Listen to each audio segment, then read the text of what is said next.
Camilo, no sé si se puede visualizar la pantalla que estoy compartiendo. Sí, se puede visualizar. Perfecto, muchísimas gracias. Bueno, como ya lo refería Camilo, mi nombre es Grisela Tirado, soy fiscal de materia de la Fiscalía Superior en Razón de Género. Y bueno, en esta oportunidad queremos compartir con ustedes la integralidad de la Ley 1636, no sin antes agradecer por esta iniciativa a Internet Bolivia y Save the Children, porque sabemos que con la promulgación de esta ley el camino recién ha empezado, ¿no? Tenemos que socializar y compartir esta ley para que todos los actores encargados de la cadena de atención a víctimas de violencia sexual tengan conocimiento y no, bueno, también en el sistema educativo, el sistema de salud y todo lo que conlleva, ¿no? Es así que ahora nosotros hemos traído a conocimiento suyo esta ley, bueno, la socialización de la ley para poder explicarles ya el contenido como tal, ¿no? Eh, Creo que estoy teniendo problemas para... Ahora sí. Bueno, antes de empezar a la explicación de los artículos y del contenido de la ley, quiero compartir con ustedes estos datos estadísticos, ¿no? Es la situación de la violencia sexual en Bolivia. Estos datos bueno, fueron extraídos antes de la promulgación de la ley.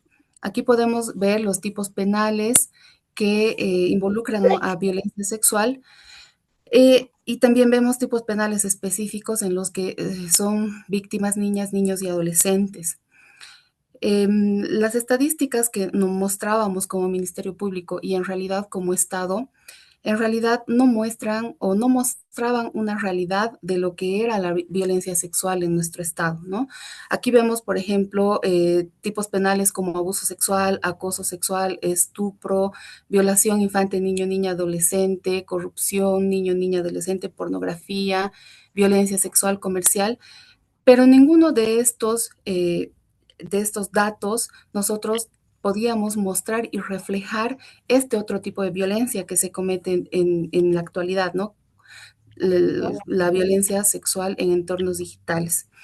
Ayer muy bien ya lo explicaba la doctora Alejandra y también Luan, que estos hechos, si bien eran investigados, debían ser acomodados a alguno de estos tipos penales.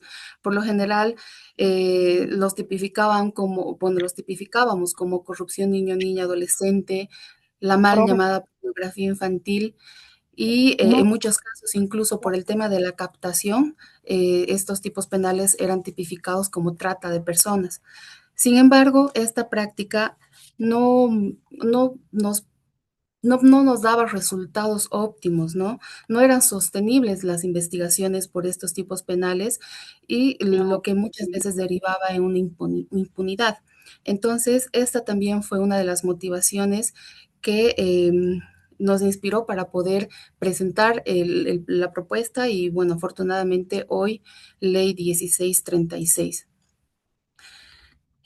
Bueno, ya retomando un poco lo que ayer explicaba la doctora Alejandra con relación al contexto y la justificación para poder presentar este proyecto de ley, tenemos el incremento de delitos sexuales por tecnologías de la información y comunicación, que como bien también ya reflejaban las estadísticas que nos ha presentado ayer Luan, en los últimos años se ha evidenciado un aumento alarmante de este tipo de delitos, ¿no? Cometidos en entornos digitales. Bien se decía que nuestras niñas, niños y adolescentes ahora se encuentran mucho más expuestos a riesgos digitales en plataformas como redes sociales, juegos en línea, donde se manipula y se contacta a los menores de edad y son explotados sexualmente, ¿no? Entonces, este fue el contexto y la justificación para poder contar, bueno, presentar y contar ahora ya con una norma específica que nos ayuda a combatir este tipo de conductas, ¿no? Nuestra ley tiene como objetivo principal establecer un marco regulatorio para identificar investigar y sancionar los delitos sexuales cometidos contra niños, niñas y adolescentes en entornos digitales. Y la finalidad es garantizar la prevención, protección, reparación y rehabilitación a las víctimas. Ayer hablábamos que esta ley constituye un hito en la normativa porque por primera vez Bolivia cuenta con una norma integral que sanciona estos tipos de delitos cometidos en entornos digitales. Esta es una norma especializada y preventiva orientada a la protección integral de niñas, niños y adolescentes frente a todos los riesgos tecnológicos que representan los entornos digitales, ¿no?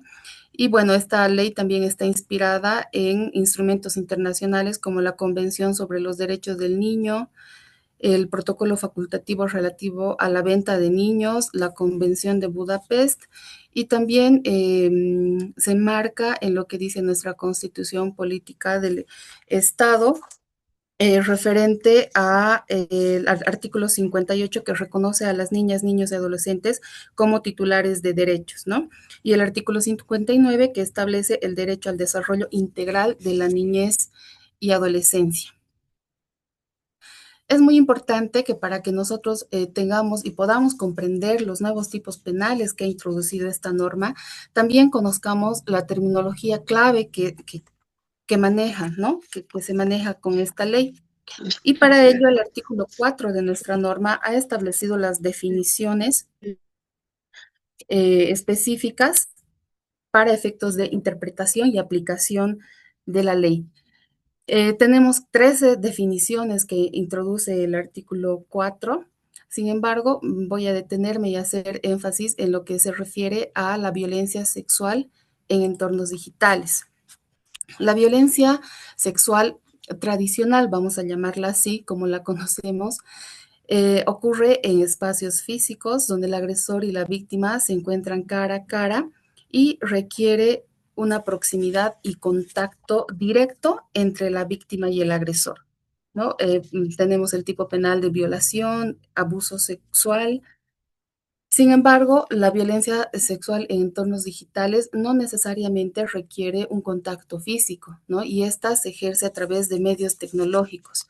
Permite al agresor ocultar su identidad, operar desde cualquier lugar y esto hace mucho más difícil que se pueda rastrear a los agresores. Además que lo grave y alarmante de esto es que un agresor puede tener víctimas simultáneas, ¿no? Víctimas múltiples. Y bueno, ya pasando un poquito a lo que son los nuevos tipos penales introducidos por la ley, son 5, como ya se explicaba ayer, y vamos ahora a desglosarlos uno por uno para conocer la finalidad, el verbo rector y los sujetos tanto activo como pasivo de cada tipo penal. Esta normativa introduce el artículo 312 quinquies con el nomen juris de contacto con niñas, niños o adolescentes con fines sexuales a través de tecnologías de la información y comunicación. En este tipo penal, ayer ya lo hablábamos y lo decíamos, una terminología muy usada en la actualidad es el grooming, ¿no? Que se refiere al contacto de una persona adulta que muchas veces se hace pasar como un menor de edad y que contacta a niñas, niños y adolescentes con fines de tener un encuentro sexual o de conseguir un contenido sexual.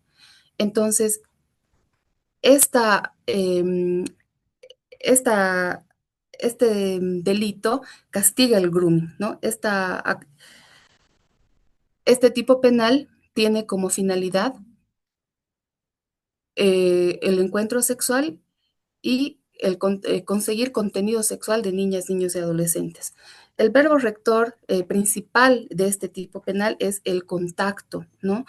Ya lo dice el tipo penal, que toda persona mayor de edad que con el propósito de obtener un encuentro sexual o de obtener imágenes, videos o cualquier otro contenido sexual erótico de una niña, niño o adolescente, establezca contacto a través de las TICs, valiéndose de engaño, manipulación o aprovechándose de la confianza depositada por la víctima, será sancionada con la privación de libertad de 3 a 6 años. Lo especial de este tipo es que el sujeto activo es especial, nos habla de una persona mayor de edad, ¿no? Y bueno, el sujeto pasivo es una niña, niño o adolescente.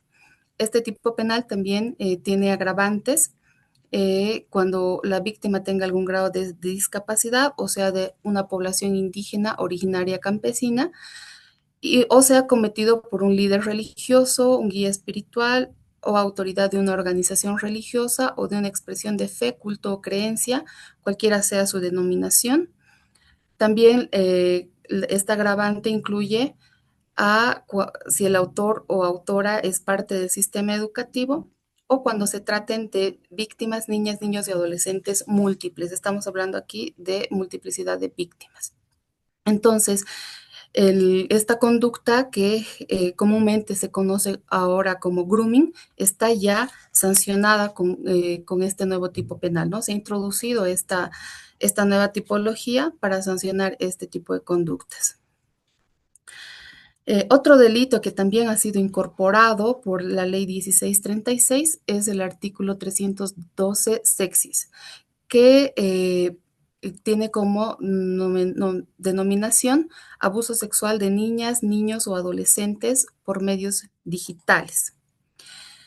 En este tipo penal, el verbo rector es el contacto a través de presión, extorsión o amenaza. Nos habla de toda persona que contacte a una niña, niño o adolescente enviándole mensajes, videos, fotografías, enlaces, audios o cualquier otro contenido de índole erótico o sexual real o producido por medios artificiales o simulados, será sancionado con privación de libertad de 4 a 8 años. Entonces, tenemos que el verbo rector también es un contacto a través del envío de mensajes, videos, fotografías, enlaces o audios con la finalidad de obtener un contenido o promover un encuentro, ¿no? Y estas dos finalidades las tenemos como agravantes, ¿no?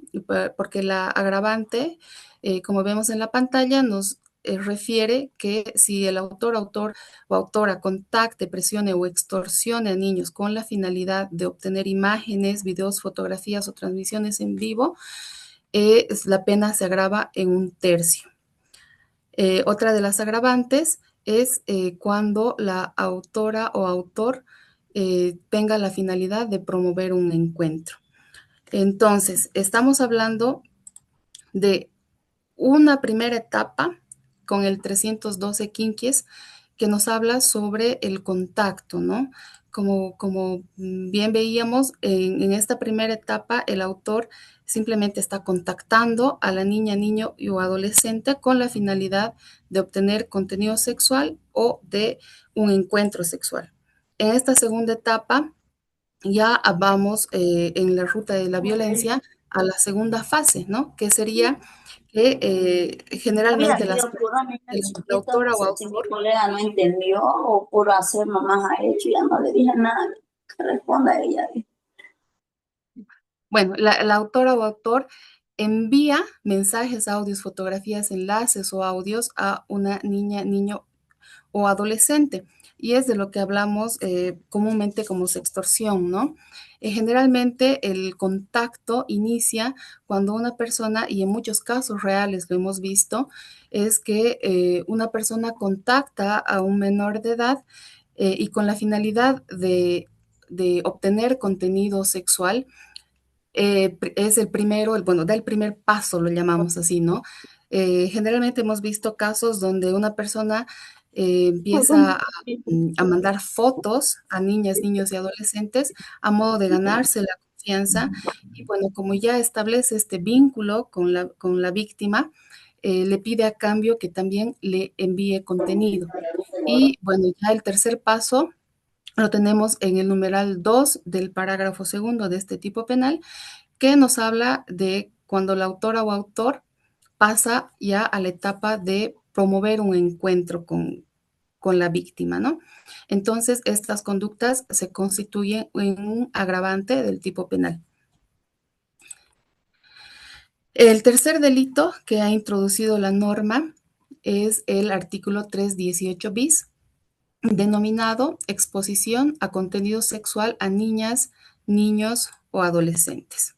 Antes de empezar, ¿tienes seguro? Este tipo penal nos habla sobre toda persona que exponga a una niña, niño o adolescente a contenido pornográfico o sexual mediante imágenes, videos, audios o cualquier forma de material digital a través de TICs, será sancionado con de 3 a 6 años de privación de libertad, ¿no? Entonces tenemos que este tipo penal tiene como verbo rector también el contacto y la finalidad es exponer o mostrar a niñas, niños o adolescentes contenido sexual o pornográfico. Y bueno, en este caso el sujeto activo es general, nos habla de toda persona y el sujeto pasivo es niña, niño o adolescente. El cuarto tipo penal que ha sido introducido por la ley 1636 es el artículo 323 ter, que nos habla sobre la producción de material de abuso sexual de niña, niño o adolescente. En este tipo penal tenemos tres verbos rectores que son registrar, producir, obligar. Nos dice, ¿no? Que quien registre, produzca o quien obligue, facilite o induzca a registrar o producir imágenes, videos o transmisiones reales o simuladas que contengan la representación visual de los genitales de una niña, niño o adolescente o de exhibicionismo corporal con un fin lascivo, esto es muy importante que lo tengamos en cuenta, o los representen comportamientos hipersexualizados, eróticos o sexualmente explícitos. Ayer ya nos hablaba Marina de los comportamientos hipersexualizados, ¿no? Que generalmente ahora podemos ver a través de las redes sociales. Nos hablaba de la interpretación que se hace, o bueno, de la representación en realidad que hacen las niñas, niños o adolescentes, sobre todo niñas en Instagram, para poder verse mucho mayores de lo que edad son, ¿no? Y la pena privativa de libertad con que se sanciona esta conducta es de 15 a 20 años. Este es el delito que tiene la pena mayor de todos los 5 que han sido introducidos con la ley 1636. Este tipo penal también establece agravantes y nos hablan, ¿no? Como agravantes que la representación se registre una situación de acceso carnal mediante la penetración del miembro viril de cualquier otra parte del cuerpo o de un objeto cualquiera por la vía vaginal, anal u oral.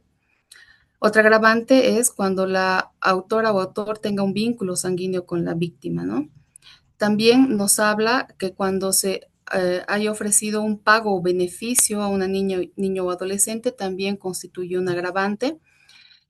Otra de las agravantes es cuando el autor o autora se trata de un servidor o servidora pública, autoridad indígena originaria campesina, aprovechándose de esta condición.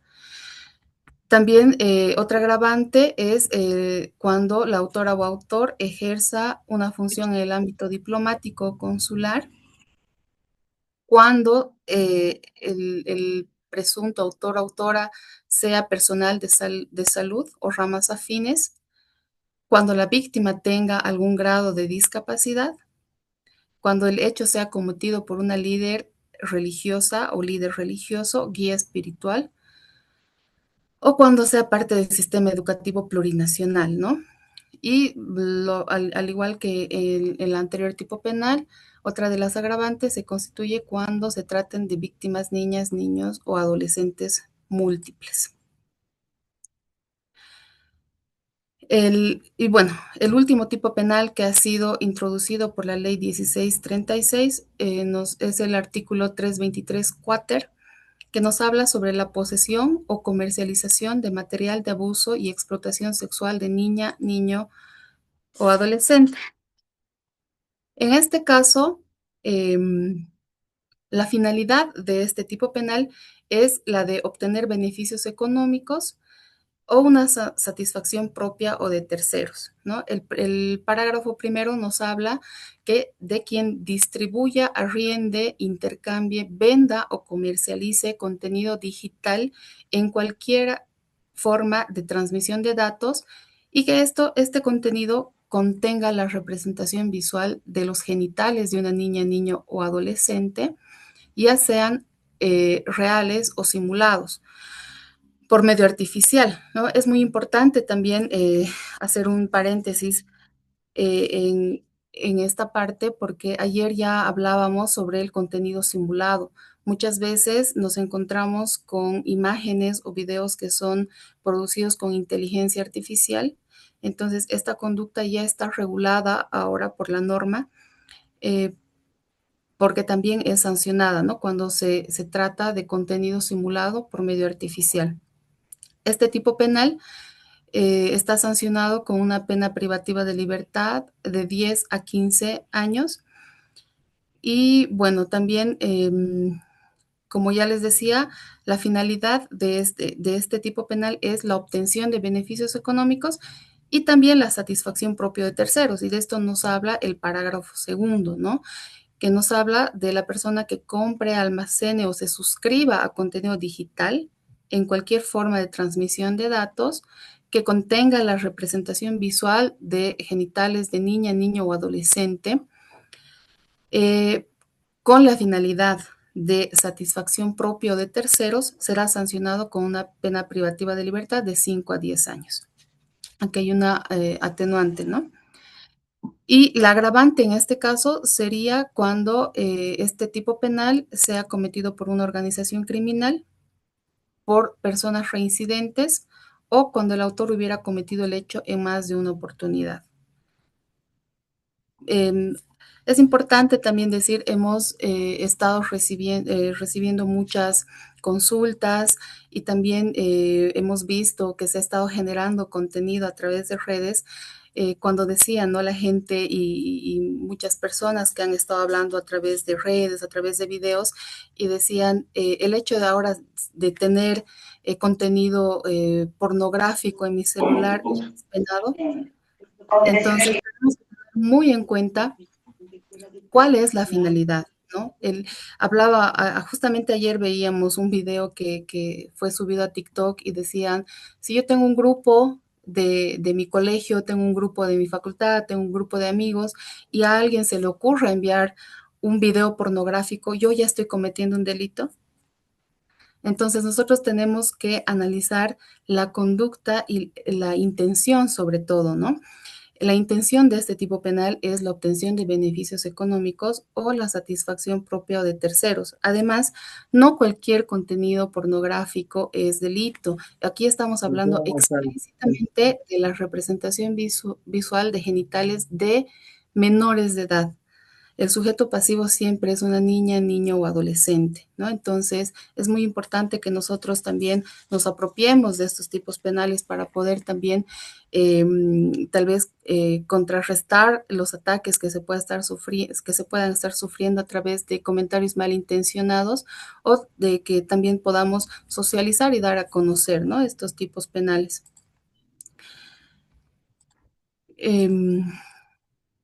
Bueno, esta norma también ha introducido modificaciones al Código Penal, modificaciones e incorporaciones, ¿no?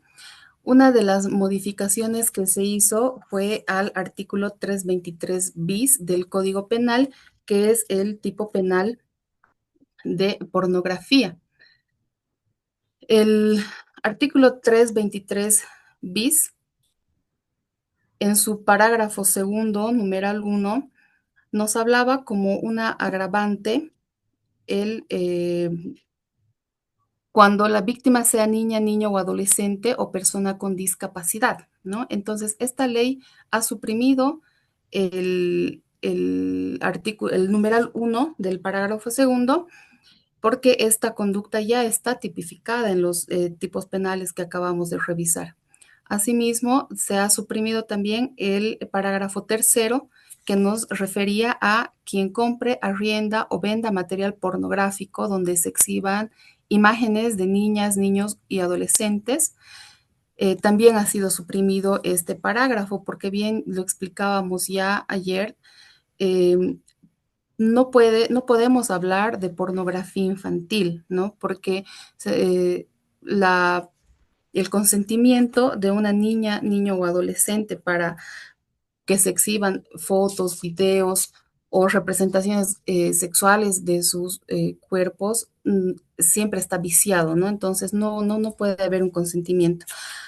Y este tipo, perdón, esta conducta que estaba regulada por el artículo 323 en su parágrafo tercero, también ya está normado o regulado por los tipos penales que acabamos de revisar. Entonces, esa es la modificación que ha sufrido el artículo 323.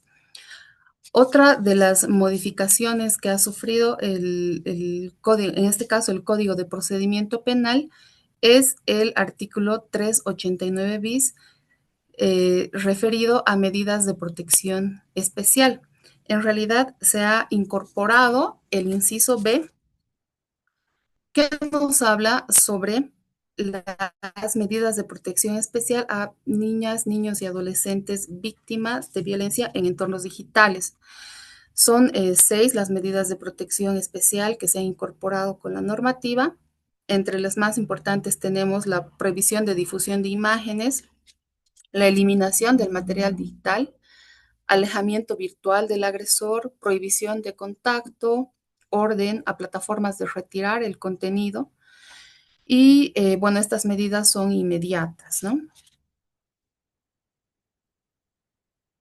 Y bueno, otra de las modificaciones que ha sufrido nuestro Código de Procedimiento Penal es el referido al agente encubierto en entornos digitales.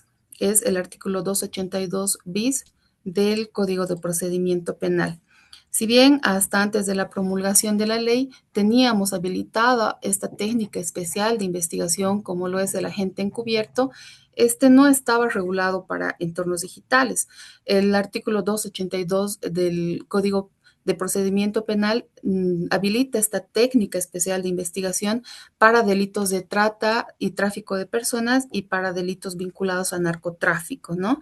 Entonces, esta es una de las innovaciones que trae esta norma porque ya está regulando la figura del agente encubierto en entornos digitales. El procedimiento que se sigue para habilitar esta técnica especial de investigación es la misma que está establecida en el artículo 282. Y bueno, es una técnica que se utiliza de acuerdo a lo que nos dice la norma cuando los medios probatorios que se tengan no sean necesarios y se requiera de alguno complementario, ¿no? En este caso, el agente encubierto es es un miembro de la policía boliviana especializados que deben cumplir, como ya les decía, los mismos requisitos del artículo 282, que sea idóneo, que no tenga antecedentes disciplinarios y que preste su consentimiento al efecto. Esta técnica especial es autorizada por el juez o la jueza de instrucción a cargo del proceso y, bueno, como ya lo establece el procedimiento, la solicitud debe ser presentada en un sobre cerrado y bueno, como ya les decía, con autorización de la juez o del juez de instrucción que conoce la causa, ¿no?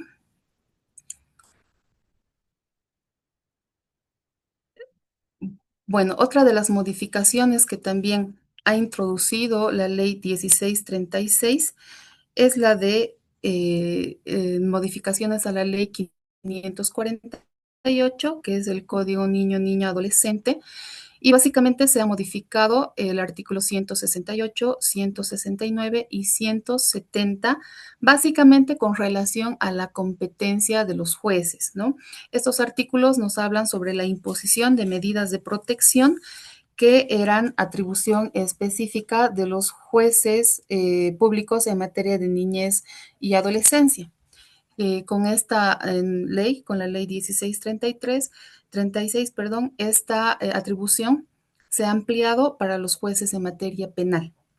Entonces, los jueces, tanto los jueces en materia de niñez y adolescencia como los jueces o tribunales en materia penal, tienen ya las atribuciones establecidas en estos artículos del Código de Niño, Niña y Adolescente, ¿no? Y bueno, hablábamos al inicio de que esta norma es integral porque también establece mecanismos de prevención, atención y reparación del daño a víctimas, ¿no? En ese sentido, el artículo 10 de la ley 1636 introduce mecanismos de prevención y atención en distintos sistemas, ¿no? El sistema educativo, en el sistema de salud, la corresponsabilidad de la familia y también de las empresas de comunicación. El artículo 10 nos habla sobre la responsabilidad y la obligación que tiene el Ministerio de Educación para implementar planes, estrategias, programas y proyectos para informar y concientizar sobre las medidas de protección y el riesgo del uso de las tecnologías de la información y comunicación.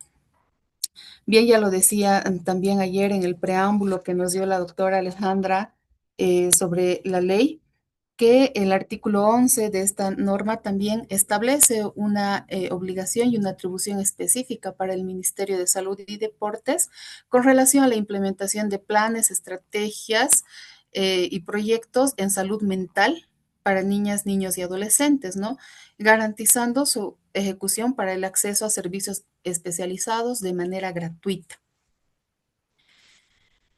De igual forma, nos habla de la corresponsabilidad de la familia, ¿no? En el marco de la prevención, la familia tiene la responsabilidad en el uso de las tecnologías de la información y comunicación de las niñas, niños y adolescentes.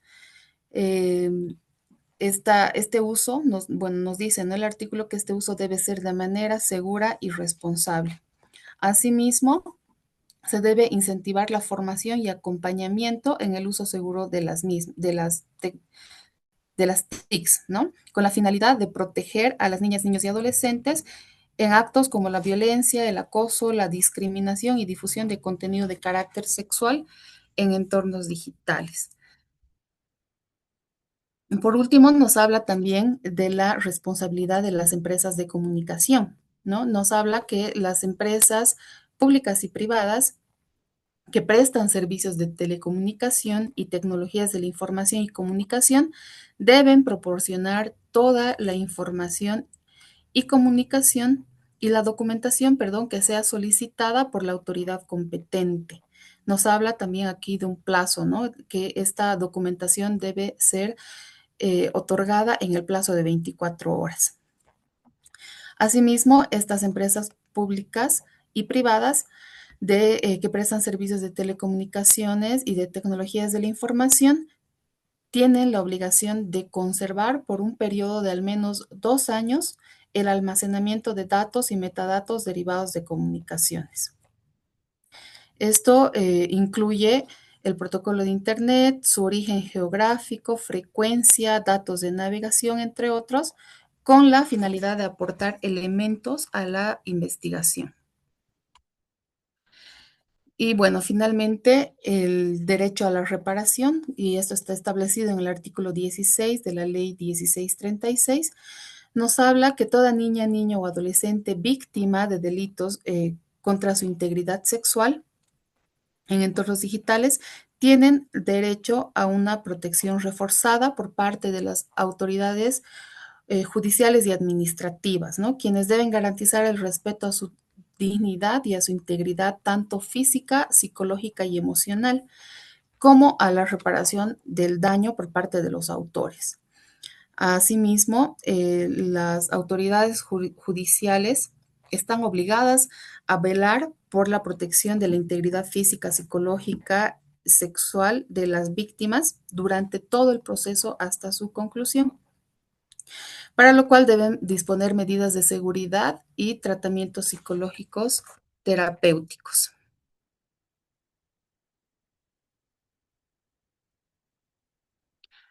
Y bueno, vamos a hablar ahora ya entrando un poquito más con relación al rol del Ministerio Público.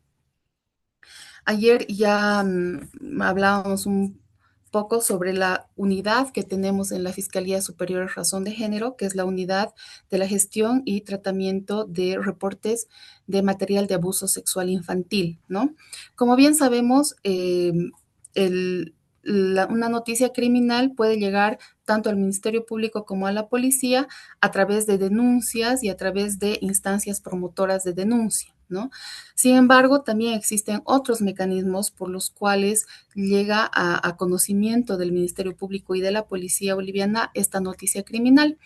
Ayer ya hablábamos sobre unos convenios que se han suscrito entre el Ministerio Público y organismos internacionales como NECMEC, los cuales derivan al Ministerio Público reportes internacionales sobre la posible comisión de delitos en entornos digitales, ¿no? Delitos que se estén, contenido que está circulando en plataformas, en redes sociales, en juegos en línea.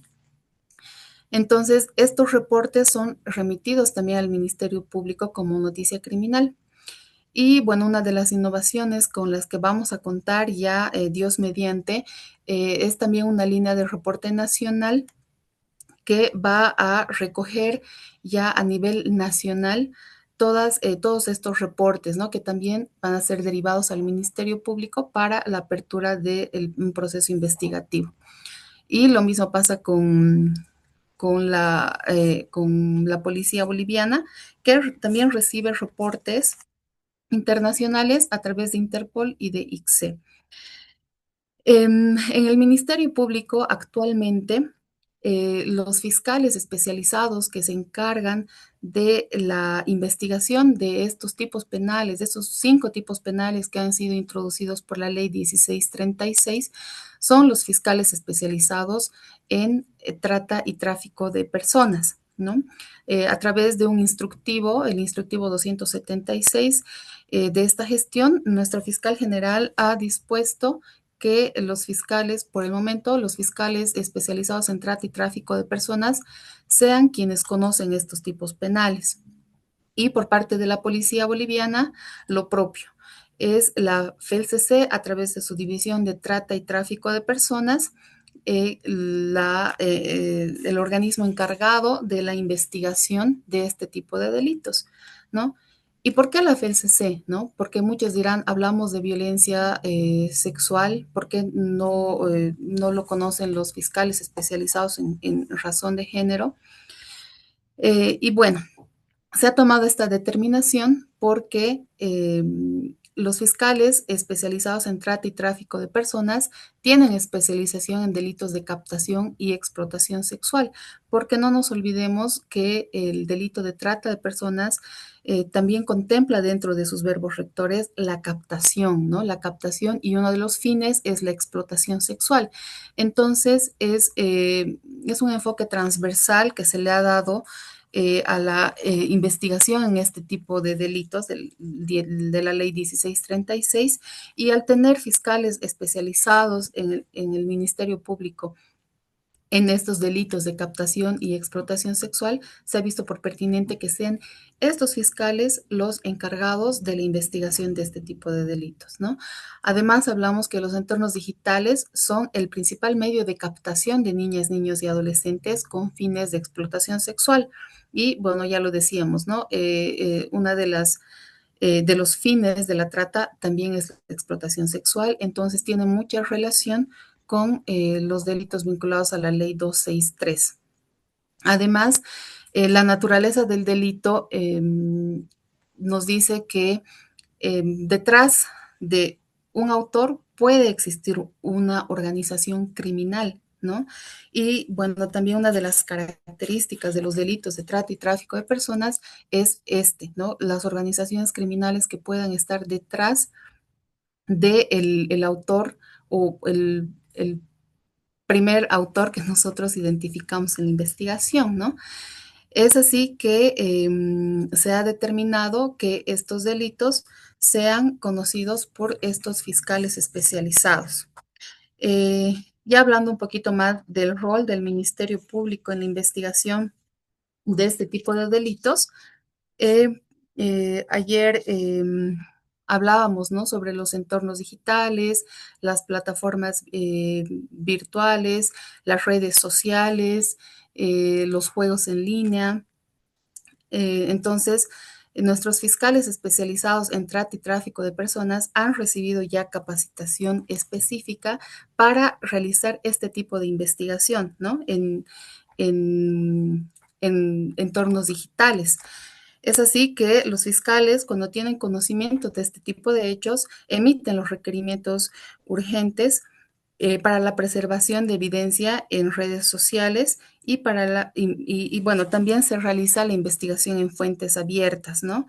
Eh, para el resguardo de evidencias digitales, se emiten también requerimientos, bueno, uno de los convenios que nosotros hemos firmado con Ministerio Público es con Meta, y es a partir de esto que nosotros también podemos pedir información sobre datos, usuarios, a través de estos portales de Fuerzas para la Ley y tratados de cooperación con Interpol y a través de nuestra unidad de asuntos internacionales, ¿no?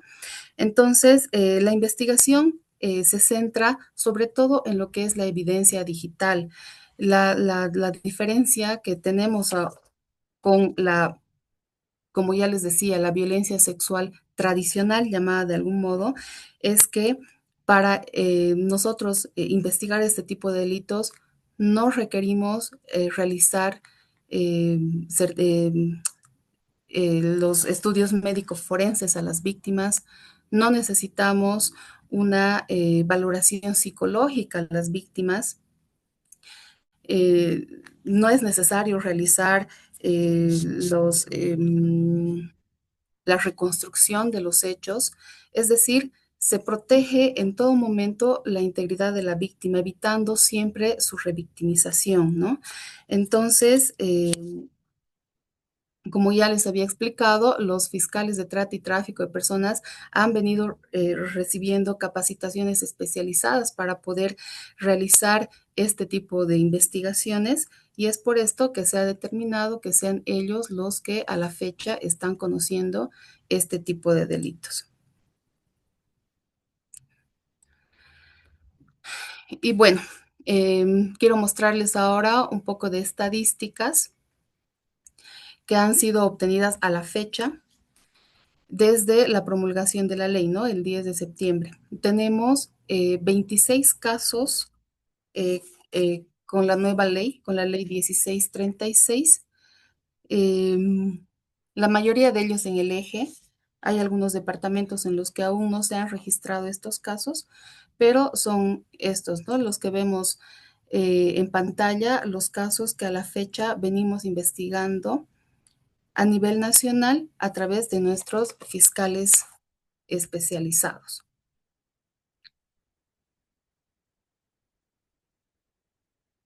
Y bueno, aquí les dejo un QR para que también puedan acceder y a descargar la ley digital, que tenemos que hacer énfasis en lo que ya les había manifestado hace un momento, ¿no? La corresponsabilidad tanto del sistema educativo, del sistema de salud, de las familias para la socialización y la correcta implementación de esta ley. Sé que este webinar ha sido abierto para todos y entiendo que también deben estar presentes acá funcionarios de las defensorías de la niñez, SLIMS, funcionarios policiales.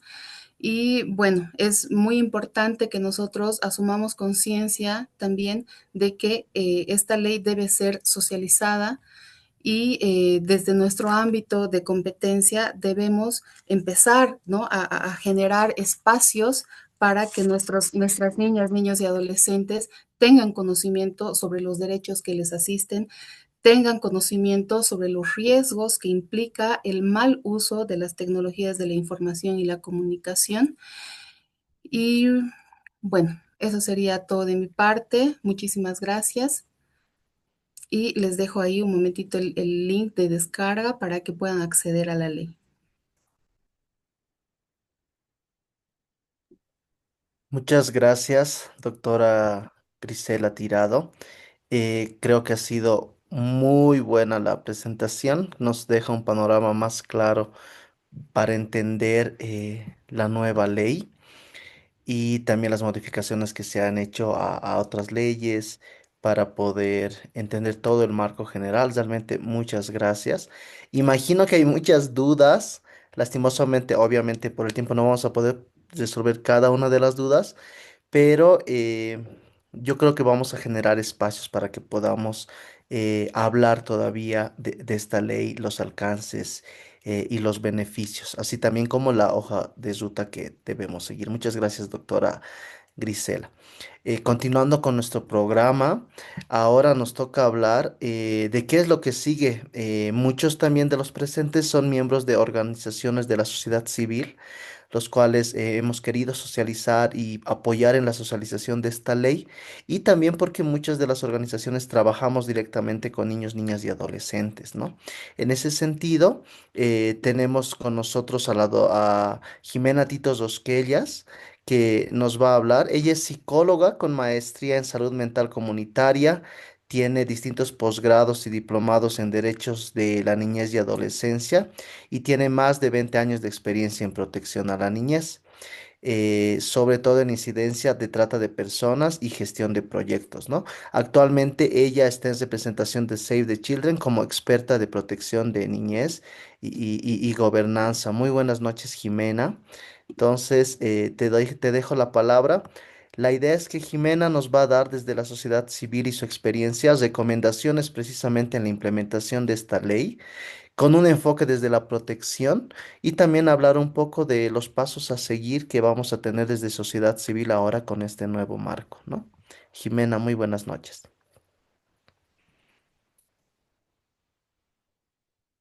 Jimena,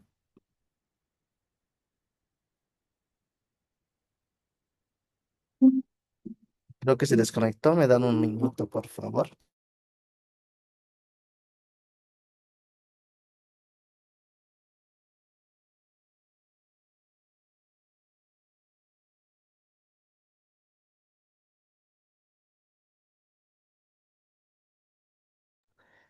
Ahora le habilitamos.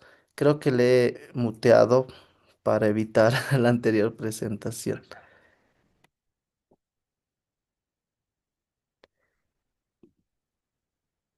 Ahí está. Ya deberías poder desactivarlo. Correcto, ya, al fin.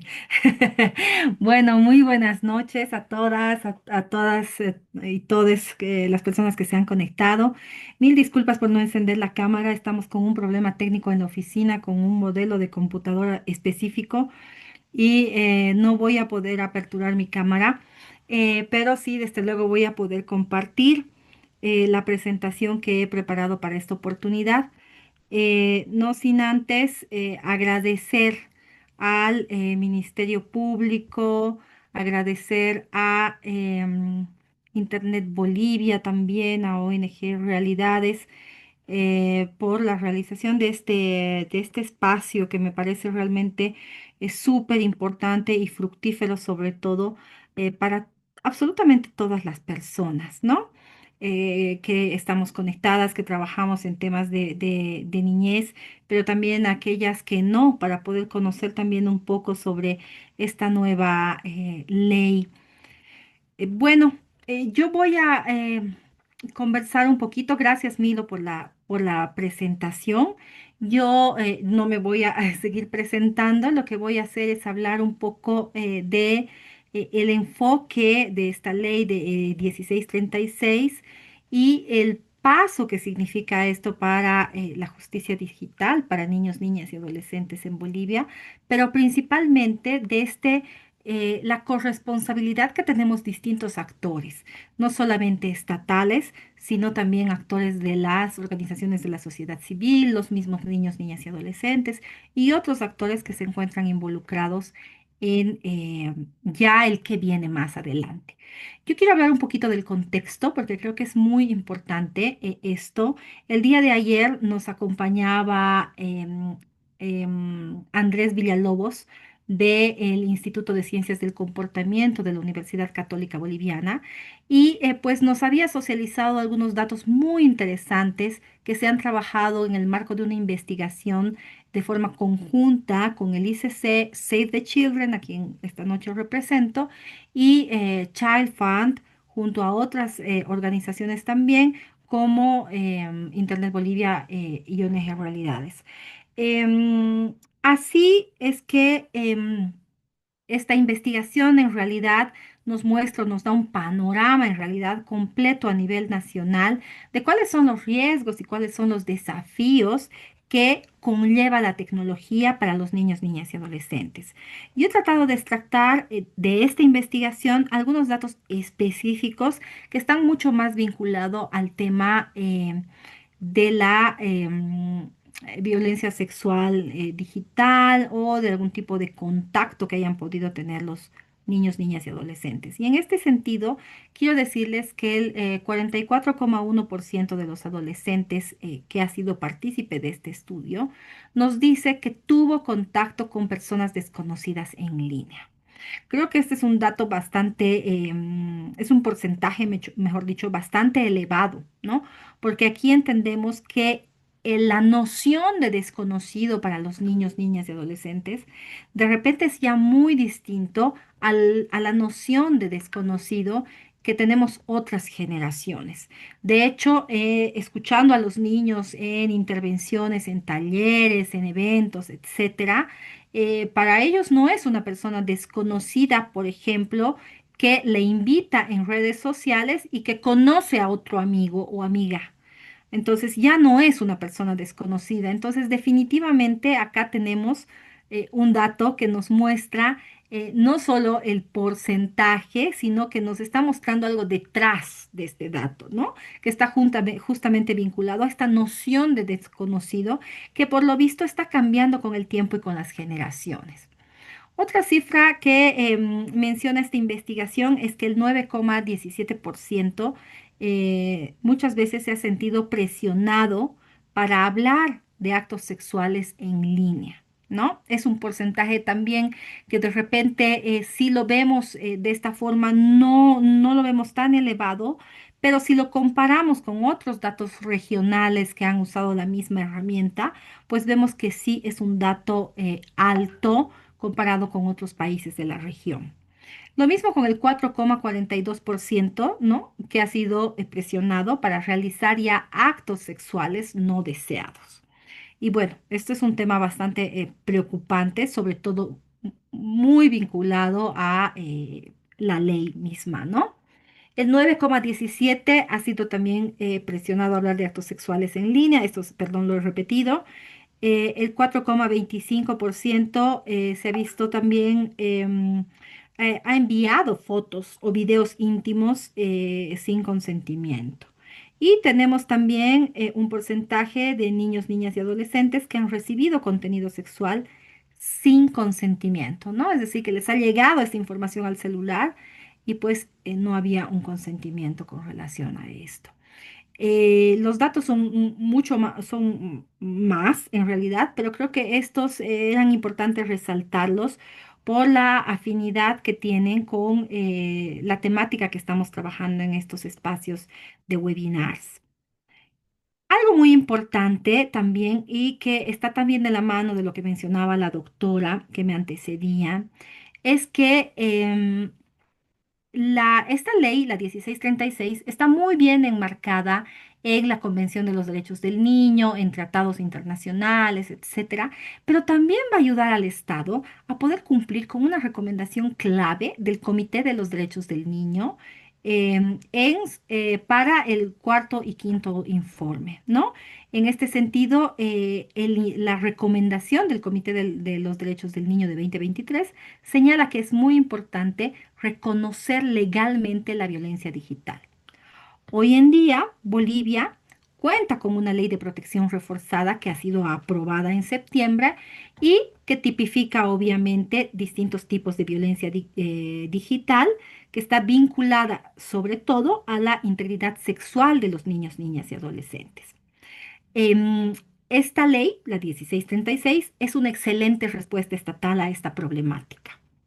Y tenemos también que tomar en cuenta que la violencia digital es aún bastante amplia, ¿sí? Es un concepto que todavía es difuso en muchos espacios y sobre todo la ley, ¿no? Desde el nombre que menciona que es el tema de la integridad sexual, la protección de la integridad sexual de niños, niñas y adolescentes en entornos digitales, introduce un concepto bastante interesante y muy poco trabajado, que es el entorno digital. Desde un enfoque de niñez, de derechos humanos, desde un enfoque socioecológico, los entornos donde los niños crecen y se desarrollan son sumamente importantes para trabajar distintas estrategias, abordajes integrales, desde luego, para prevenir y responder, por ejemplo, a la violencia o trabajar en temas educativos, etcétera, ¿no? Pero sin salirnos del tema y hablando del tema de violencia. El entorno digital es un entorno que aún no ha sido incluido en este modelo socioecológico y que no es un entorno que muchas veces es tomado en cuenta como tal. Esta ley se apropia ya de este concepto del entorno digital y creo que esto es fundamental para poder justamente trabajar de una forma mucho más contundente en temas de derechos de la niñez y adolescencia, cómo vamos a definitivamente tener que incluir este entorno digital no como solamente un medio para ejercer violencia, sino como un medio en sí, ¿no? Para donde además se desarrollan, donde además coexisten y existen nuevas formas, tipos y manifestaciones de violencia que de repente aún no nos hemos enterado y que están ahí, que de repente los niños, niñas y adolescentes sí están teniendo contacto con esto, pero son elementos todavía muy poco estudiados y muy poco, que se conversan muy poco, ¿no?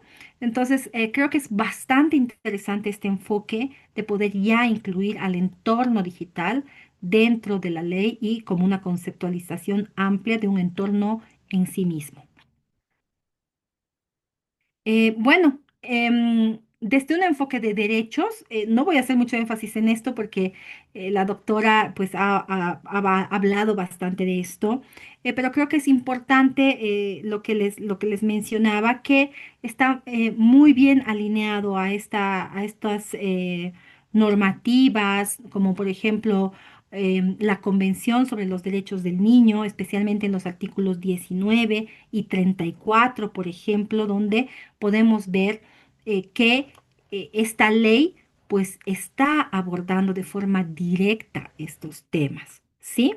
Y algo que también es muy importante es mencionar que em, la, mm, el Comité de los Derechos del Niño señala que la violencia digital pues no es otra forma de violencia más, sino que es parte de todas las violencias que se ejercen en contra de los niños, niñas y adolescentes, ¿no? Entonces, creo que esto es muy interesante porque ahí encontramos bastante enganche con todos estos temas de los que se han venido trabajando en la misma ley. Ahora, algo muy importante es señalar que esta nueva ley va a introducir nuevos delitos, ¿no? Que como el grooming, que si bien hemos venido trabajándolo de repente desde las organizaciones de la sociedad civil, desde las mismas instancias estatales, etcétera, pues no había una conceptualización, ¿no? Y una tipificación como tal, y pues ahora esta ley nos permite tener estas tipificaciones ya de una forma contundente.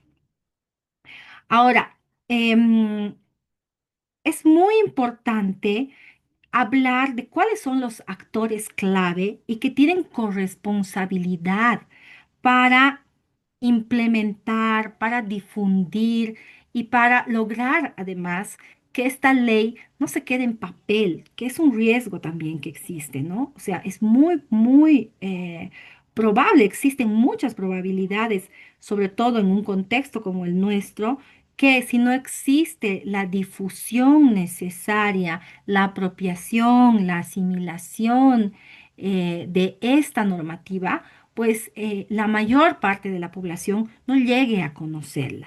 Por eso creo que es fundamental el poder trabajar en esto, ¿no? Y desde luego acá hay distintas responsabilidades y corresponsabilidades en realidad en cuanto a el apoyo que podemos dar a los garantes, ¿no? Que en este caso es el Estado.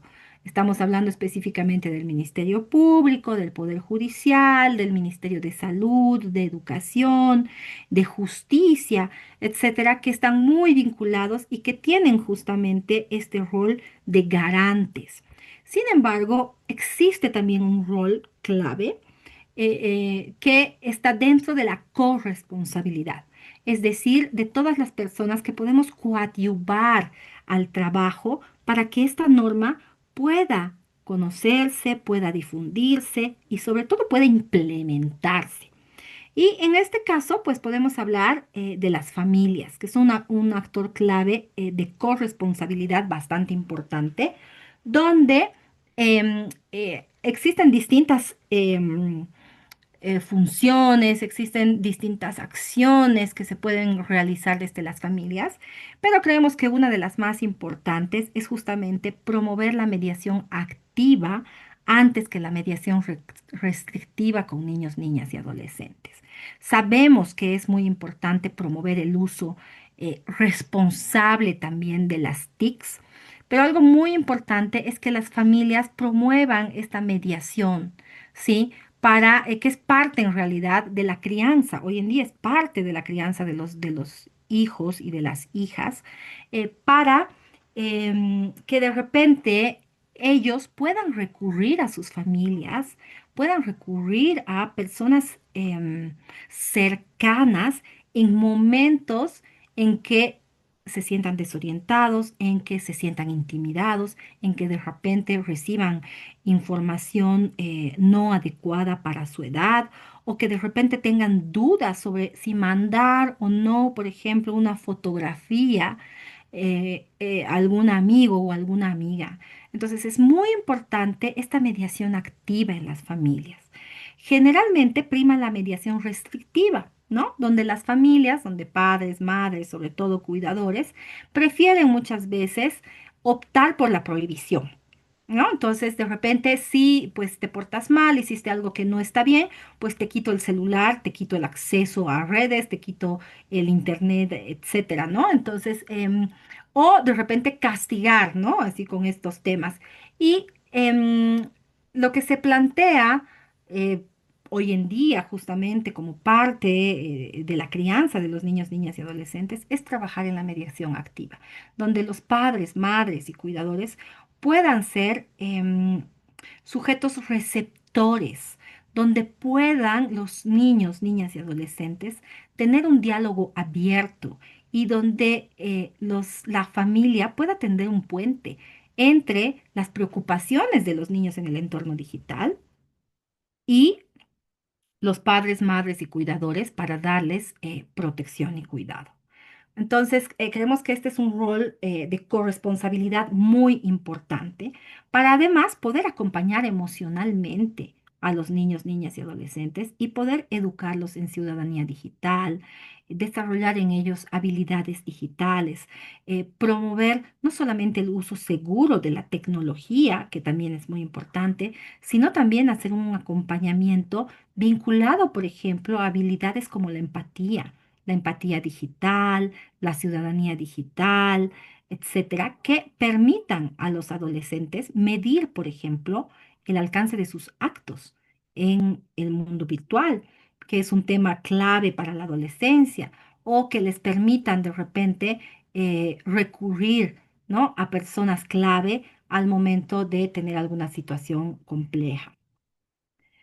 Em, También las empresas, ¿no? Las empresas, sobre todo vinculadas a la tecnología, tienen tienen responsabilidades, tienen corresponsabilidades y pues la idea es que estas empresas puedan coadyuvar también en investigaciones, en almacenamiento de metadatos, puedan trabajar en la difusión de la ley, en poder también usar de repente esta tecnología y aplicar esta tecnología para poder socializar, difundir, mandar mensajes que estén vinculados a que hoy en día existe una ley de protección reforzada que protege a los niños, niñas y adolescentes en un tema específico vinculado a la integridad sexual, por ejemplo, ¿no?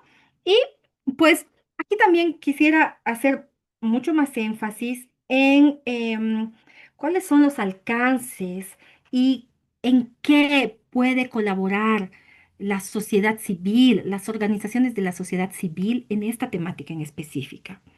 Creo que hoy se abre una puerta, bueno, en septiembre en realidad se abrió una puerta eh, estratégica y fundamental para la sociedad civil a fin de que podamos apoyar y coadyuvar en esta labor de difusión, en esta difusión de poder trabajar en la difusión, en la socialización de esta ley.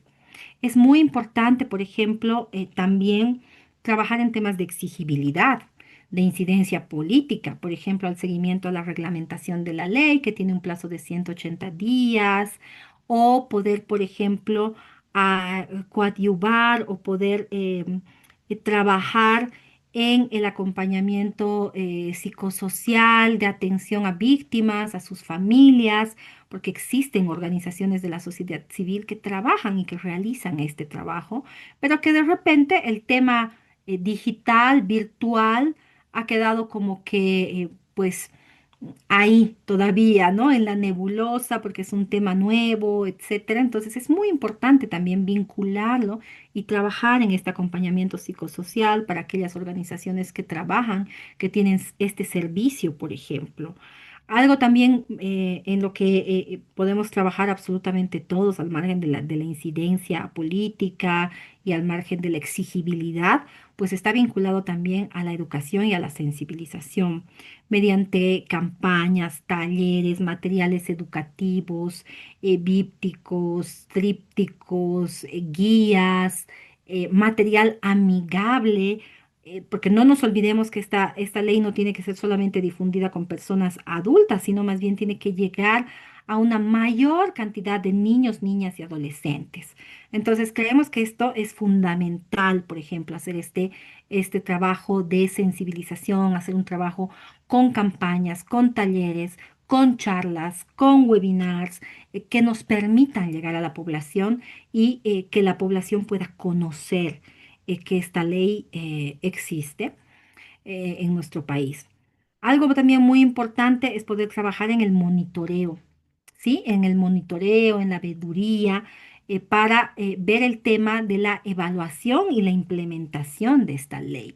Aquí la sociedad civil tiene un rol importantísimo porque es parte de el trabajo de las redes, de las organizaciones, etcétera, el poder trabajar en este monitoreo y coadyuvar a ver qué es lo que está saliendo bien y qué definitivamente no. Seguramente estamos todavía en un proceso muy temprano para realizar este trabajo porque tenemos una ley recientemente aprobada, pero va a ser muy importante este acompañamiento vinculado también a la rendición de cuentas sobre todo de las instancias gubernamentales. Entonces, hay una rendición de cuentas que tiene que trabajarse a partir de las instancias gubernamentales como parte del trabajo de implementación. ¿Qué ha pasado? ¿Cuáles han sido los cuellos de botella? ¿Se ha trabajado? ¿Qué no se ha trabajado? ¿Qué ha tenido éxito? Etcétera, para poder, desde luego, seguir mejorando en este tema y seguramente en muchos otros más. Y desde luego es también muy importante eh, el rol de las organizaciones de la sociedad civil para poder trabajar en la articulación interinstitucional.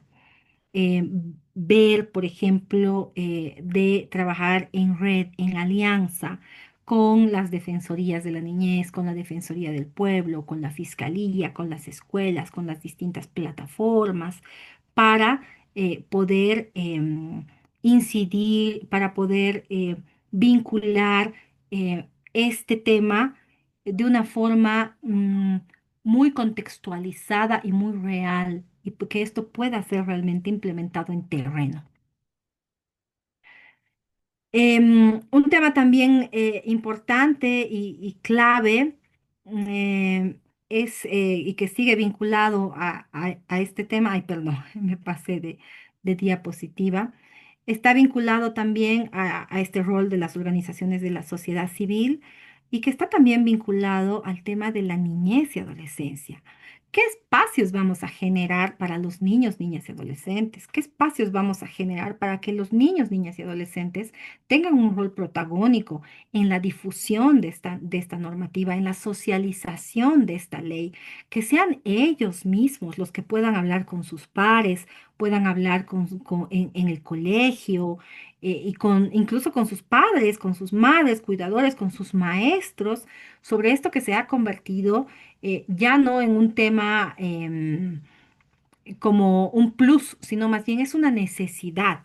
Entonces, creemos que es muy importante también poder hacer partícipes a los niños, niñas y adolescentes y que sean ellos los que puedan, desde luego, hacer este acompañamiento de la mano de las organizaciones de la sociedad civil, desde el rol que ellos tienen, para que sus voces también puedan ser escuchadas, pero sobre todo para que sus ideas sean tomadas en cuenta. Creemos que esto es fundamental.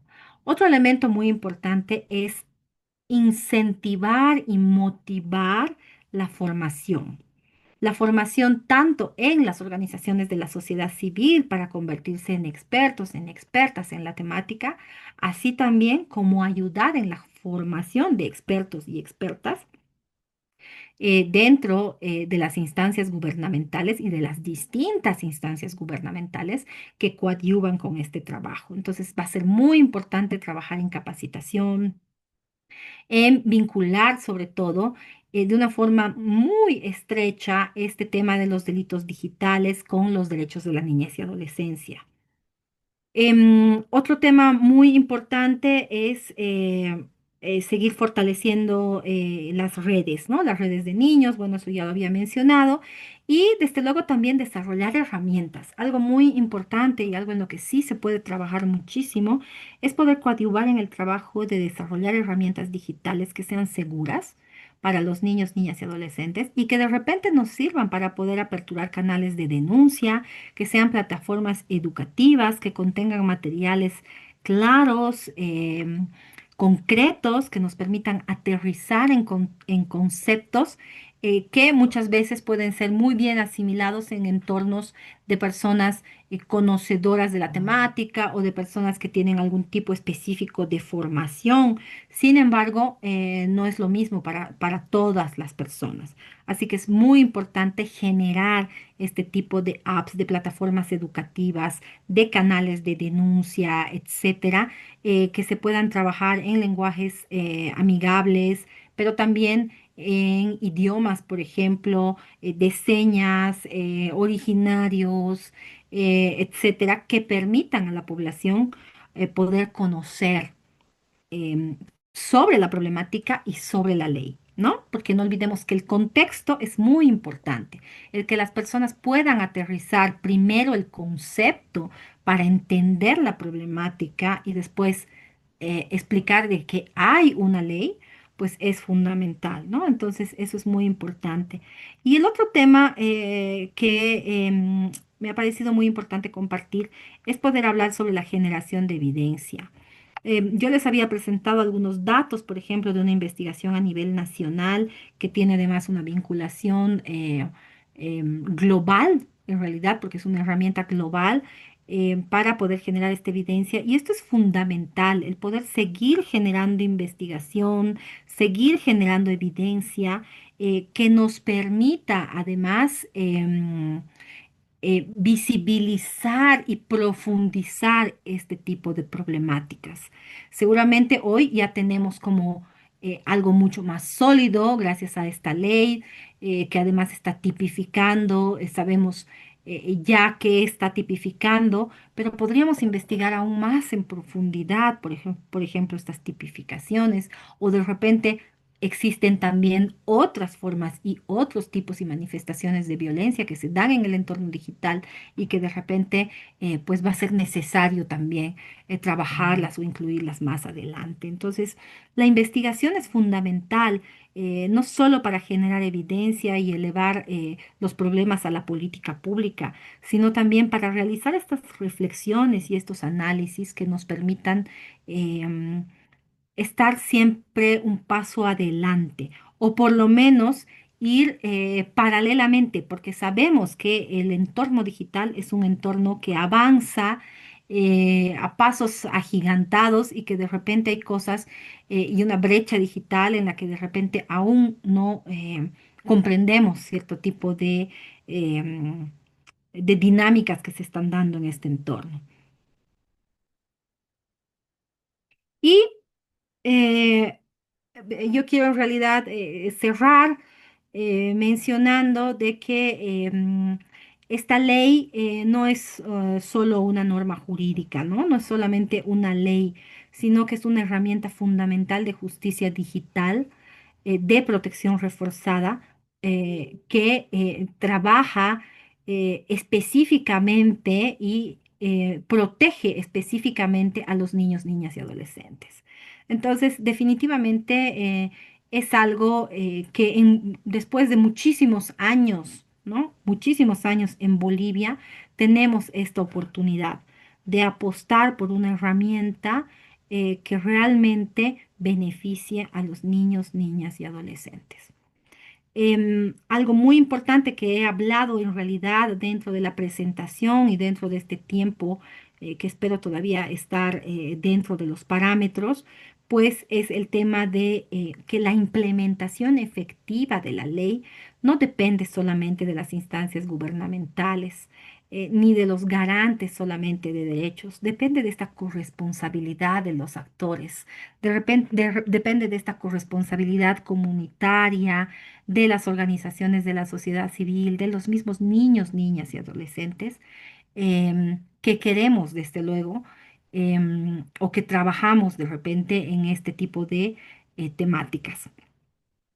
Y pues yo quiero en realidad cerrar con una frase que me ha parecido bastante inspiradora y que dice que la protección en línea es también protección de sueños, es también protección de dignidad y de futuro.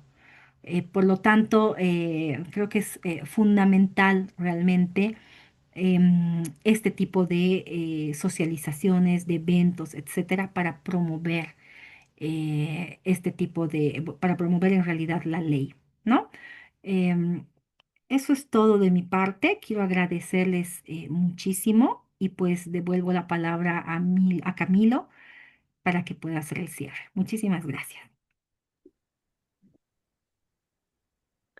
Muchas gracias, Jimena. Amplio y preciso tu puntuación sobre qué debemos hacer desde la sociedad civil, los alcances. Y bueno, muchas gracias a todas por su participación. Vamos a tener dos palabras de despedida por estas dos jornadas que hemos tenido amplias. Y bueno, me gustaría dar la palabra ahora a la doctora Alejandra Zocha. Ella es fiscal superior en razón de género. Muchas gracias, doctora. Nos ha acompañado ella las dos jornadas. El día de ayer nos explicó un poco el contexto y hoy ha estado con nosotros atento a todas nuestras disertaciones. Le cedo la palabra, doctora Rocha.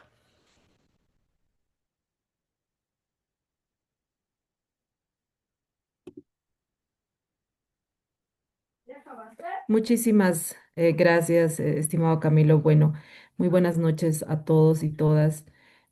Bueno, ya en el epílogo de...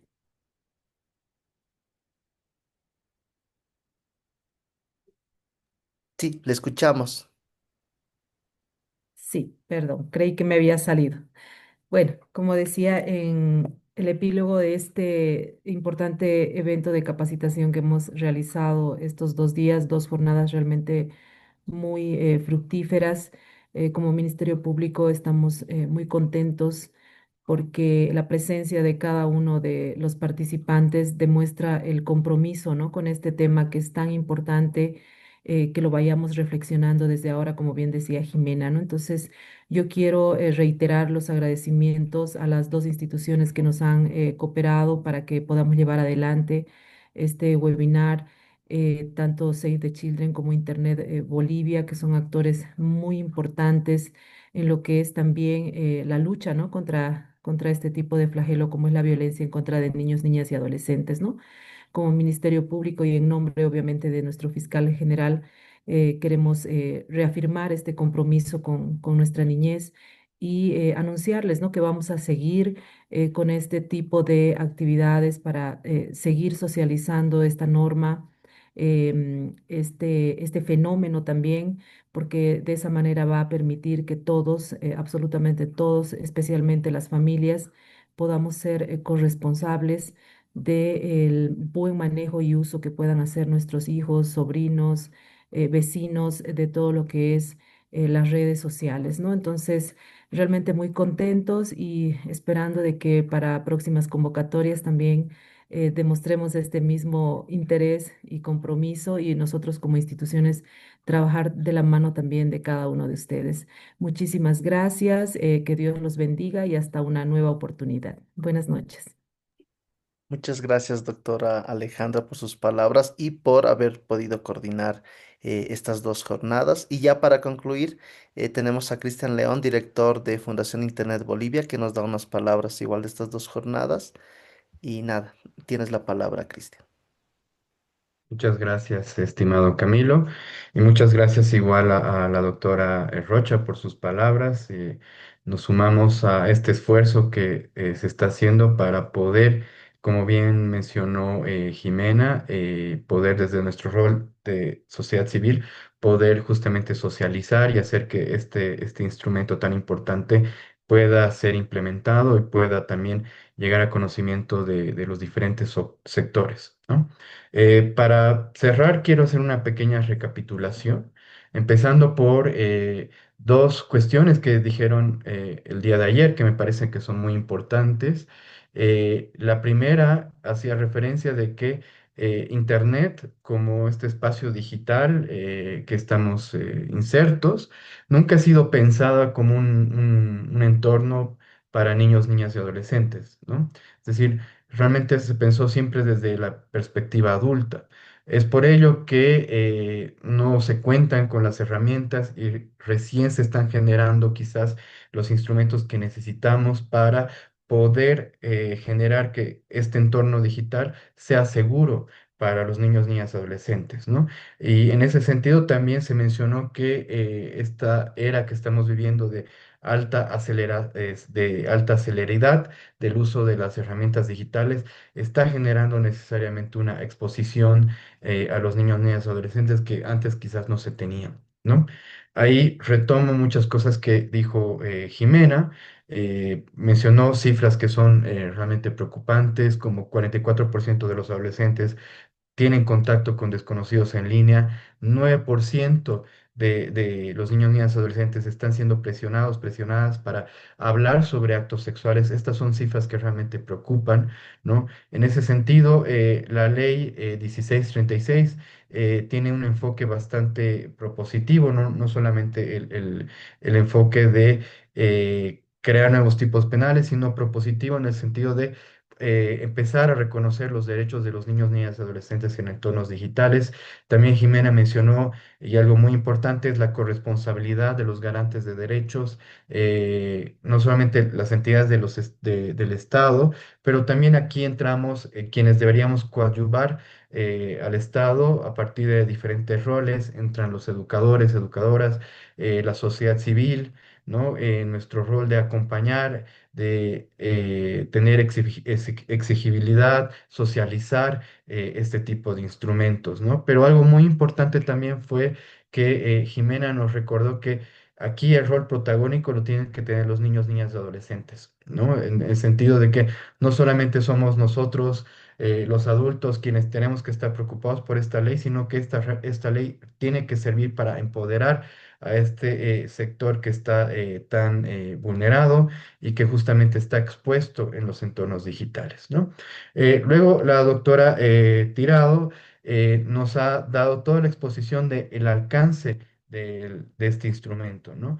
Nos recordó justamente que la situación que se está dando en violencia sexual es bastante crítica, con miles de casos que no se estaban pudiendo investigar antes de este instrumento tan importante como es la ley 1636, por la falta de tipos penales, por la falta de capacidad para investigar, para como situaciones como justamente la gente encubierto, que van a ayudar a resolver muchos casos, ¿no? Lo que estaba agudizando justamente el círculo de la violencia y la impunidad, ¿no? Es así que la ley 1636 da un marco regulatorio para identificar, investigar y sancionar estos delitos que se están cometiendo contra los niños, niñas y adolescentes, ¿no? Nos expuso los nuevos tipos penales que se han introducido, el tema del grooming, el abuso sexual por medios digitales, la producción de material sexual, la posesión y comercialización de este material sexual, ¿no? Algo muy importante que recalco de esta ley es que se ha tomado en cuenta, por ejemplo, la producción de material inauténtico que está siendo generado a través de tecnologías emergentes como son las inteligencias artificiales, lo cual la convierte justamente en una ley de vanguardia, ¿no? No solamente está viendo las cosas hacia atrás, sino que se está adelantando a cosas que pueden suceder. Y otro aspecto muy importante es el derecho a la reparación, ¿no? Que va de la mano en esta perspectiva propositiva que también mencionó Jimena, ¿no? Fueron dos exposiciones muy importantes que nos sitúan sobre la capacidad que tiene este nuevo instrumento para poder reconocer los derechos de los niños, niñas y adolescentes en entornos digitales. Quiero cerrar dando un agradecimiento muy especial a todos los expositores de ambas jornadas, a la doctora Alejandra Rocha, a Marina Meira, a Jimena Tito, a Luan Méndez, a Andrés Villalobos y a la doctora Grisela Tirado, ¿no? Y también quiero dar un agradecimiento al equipo de la Fundación Internet Bolivia que ha impulsado estos dos webinarios y a las organizaciones que también nos han apoyado en la coorganización de los webinarios y han impulsado estas actividades, la Fiscalía General del Estado, Save the Children, ONG Realidades, Asociación Aguayo y bueno, como ya mencioné, la Fundación Internet Bolivia. Y un agradecimiento muy, muy, muy especial a todos quienes se han conectado y nos han acompañado a lo largo de estas dos jornadas. Casi, casi hemos llegado a 300 personas, lo cual denota realmente la importancia que se está dando a esta ley, ¿no? Entonces, cierro con una frase que dijo Jimena, que la ley 1636 es una herramienta de justicia digital. Muchas gracias por acompañarnos y muy buenas noches. Muy buenas noches a todas, a todas. Muchas gracias, doctora Tirado, doctora Rocha, Cristian y Jimena. Muy buenas noches a todos, a todas. Hasta una siguiente. Gracias, hasta luego.